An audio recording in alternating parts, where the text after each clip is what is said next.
Barka da shigowa tashar India Hausar Cap. Danna subscribe da kuma alamar ƙararrawa. Domin samun sabbin fina-finai. Hatsabibiya.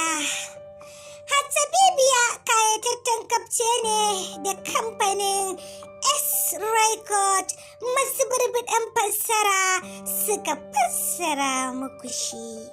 Hatsabibiya kayataccen labari ne akan wata mashahuriyar mayakiya jami'in sirri.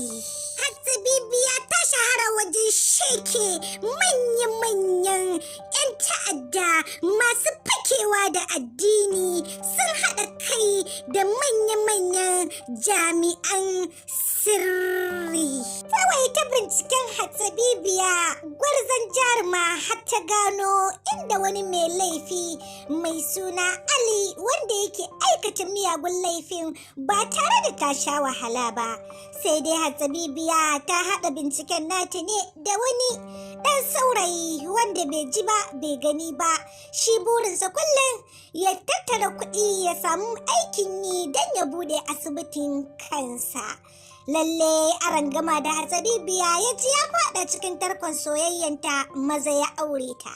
Bayan auren Hatsabibiya da shi gayen ne ya kai ta garinsu, nan ne Hatsabibiya ta karasa bincikenta ta samu Ali mai aikata miyagun laifi mai kuma sheke-sheke wanda ta shafe aro-aro da daman shekaru wanda ba ta yi arangama da shi ba duk binciken da ta yi. Sai dai an gona Hatsabibiya bai tashi gane Hatsabibiya jami'ar sirri ba ce sai da ta fara yin wuta tana sheke manyan masu aikata laifin kasarsu suka yi ido hudu. Hakan bai sa ya tsani matarsa Hatsabibiya ba har ma ya ceto ta daga hari na wani bullet da aka harba mata a jikinta.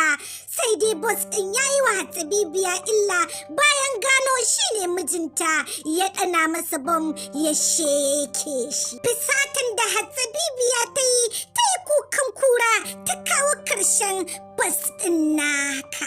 Tabbas wannan kapce na kunshe da cakwakiyoyi fin wanda na furta a baya.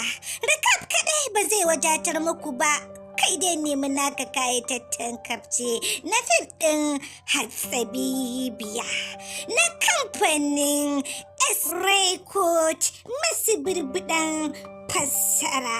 Kada ka manta idan wannan shine zuwanka karo na farko zuwa wannan tasha tamu mai albarka mai suna Indian Hausa Recap TV. Masoya dan Allah ku danna mana subscribe da kuma alaman kararrawa don more fashin baki da ke cikinsa ko kuma in ce recap na fina-finan Indian fassarar Hausa. Kai dai kulla halaka da wannan channel tamu mai albarka don sanar da ku masoya da zarar mun